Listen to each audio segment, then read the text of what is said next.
What would you do if the person sleeping next to you every night wasn't really alive? Yeah, this story isn't about ghosts. This story is about something worse, much worse. My name is Jake, and I think I married something that should never have existed. 10 years ago, Jake married a woman named Eliza. She was quiet, soft-spoken, kind to everyone. Jake thought his life was normal. He had a wife, 2 kids, a quiet house on a peaceful street. But he didn't know. The woman he married had a secret. And by the time he found out, it was too late. She was soft-spoken, polite, beautiful in a simple kind of way. She didn't talk much about her past.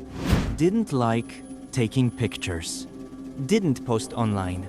No Instagram, no Facebook, not even a phone with a camera. Jake just thought she was private. He liked that about her. They had 2 kids, a son named Liam and a daughter named Sophie. They weren't rich, but their life felt complete. At least, that's what Jake believed. Then, strange things started happening. It began with a sound. Late at night. Always at the same time. 3:33 a.m. Jake would wake up and find Eliza gone. Not in the kitchen, not in the bathroom. She'd be standing at the living room window, whispering. At first, Jake thought maybe she was sleep-talking.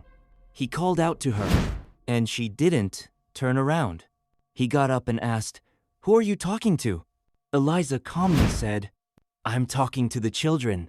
Jake froze, because their kids were sound asleep in bed. He checked. Twice. It kept happening. Every single night. 3:33 a.m. Window open. Whispers. And shadows that moved just outside his vision. He even started seeing something in the hallway. Only for a second. Like a figure just stepped out of view. He thought it was stress. Maybe he was imagining things. Until one day, he met a man at the grocery store. The man looked about 60, pale, nervous. He walked straight up to Jake, holding a faded photo in his hand.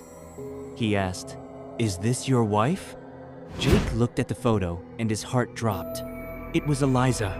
Same face, same green eyes, same quiet smile. But the picture looked like it was from the 1970s. Jake asked, "Where did you get this?" The man said, "She lived in your house. She died in a fire there in 1978. That night, Jake stared at the photo for hours. He didn't sleep. He watched Eliza closely. Her smile suddenly seemed hollow. Her voice sounded a little too calm. He didn't say anything. Not yet. But something inside him changed. The next evening, Sophie, their daughter, drew a picture of their family.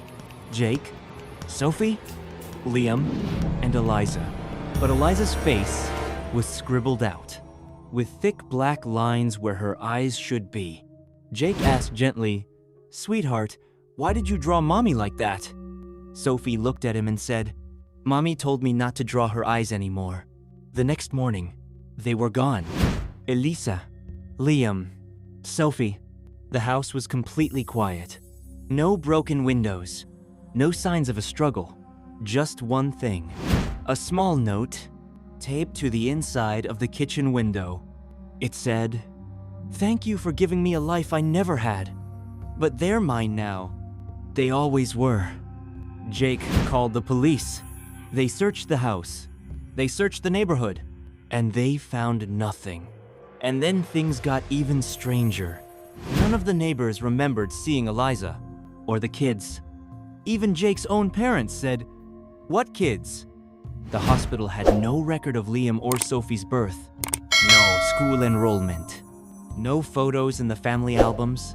Jake checked his phone. Every picture gone. Even the cloud backups were empty. It was like they were erased from existence. Jake didn't sleep for days. He sat in the living room, just waiting, hoping. That's when the laughter started. Every night at 3:33 a.m., he heard it. Little footsteps, soft giggling, and sometimes whispers through the walls. In the hallway, behind the bedroom door, one night, he heard a voice saying his name.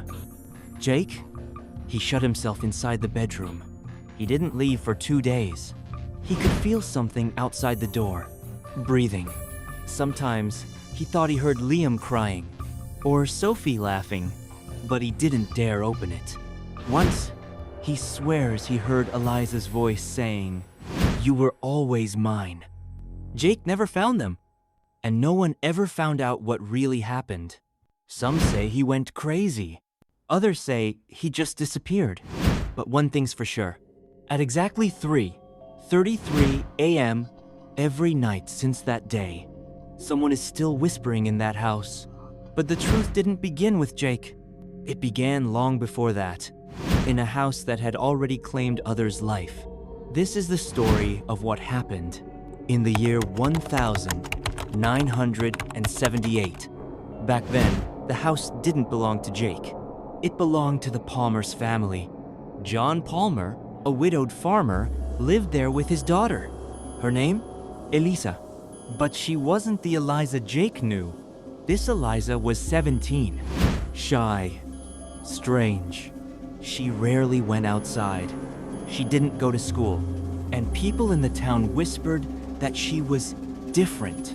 They said she talked to people who weren't there. That she'd stand in the fields alone, whispering to the wind, smiling at the shadows.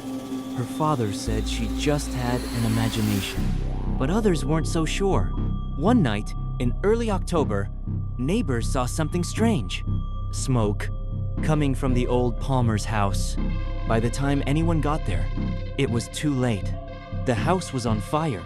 Flames already reached the roof. The walls cracked and buckled. Inside, John Palmer's body was found, burned, lying near the back door, like he was trying to escape. But Eliza? She was never found. They searched for days, dug through the ashes, but there was no trace. No bones. No jevelre. No sign of her at all. People said the fire must have burned her completely. Others weren't convinced. A few claimed they saw her after the fire, standing in the trees, watching the ruins. But when they went to look, she was gone. After that, the land sat empty for years. No one wanted to live there. They said the place felt wrong, cold, even in summer. People passing by at night said they heard whispers, children crying, a girl's voice humming a lullaby no one recognized. The town didn't talk about it much. They just stayed away until someone finally rebuilt the house. And that someone was Jake. Jake never knew about the fire. The town had changed.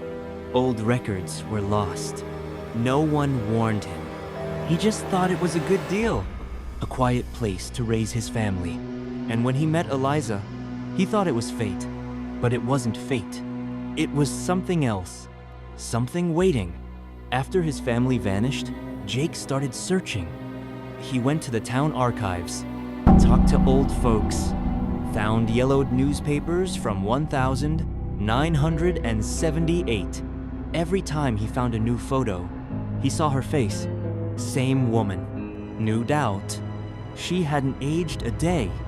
Jake even found a church record with the name Eliza Palmer presumed dead in house fire, October 12, 1978. But how could she still be alive? And why didn't anyone remember her? Jake went back to the house, started pulling up floorboards, digging through crawl spaces. And in the basement, he found something. Burned toys, half-melted dolls, a necklace with the name Sophie scratched into it. But Sophie wasn't born yet, not until 30 years later, to him. So how was her name already here? That night, Jake didn't sleep. He sat in the living room, listening. At 3:33 a.m., it came again. The laughter, the footsteps. But this time, he heard more. A voice behind the walls. It wasn't Eliza, it was a child. She said we could come back. She said this house is ours. Jake ran to the front door, but it wouldn't open. Every window was shut tight. The lights flickered, and then the smell of smoke. Not fire, not wood, air, burning hair. He turned to the hallway, and there was Eliza. But she wasn't the same anymore. Her dress was blackened, her skin pale, her eyes completely white. She opened her mouth, but her voice came out like 100 whispers, all speaking at once. You gave them names. You gave them life.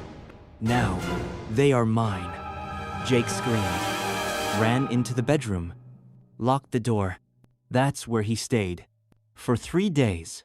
No food, no water, just the sound of laughter outside the door and the whisper of his name. Jakey? Come see us, Daddy. He eventually left the house. No one knows how. He never said what happened in that room. But after that night, he wasn't the same. He walked different, talked slower. Sometimes, he just stared off into nothing. He told one person, a local librarian, that the house was still full. When she asked, "Full of what?" Jake said, "Children and her." The house is still standing, empty. But some nights, if you walk past it, you might hear it.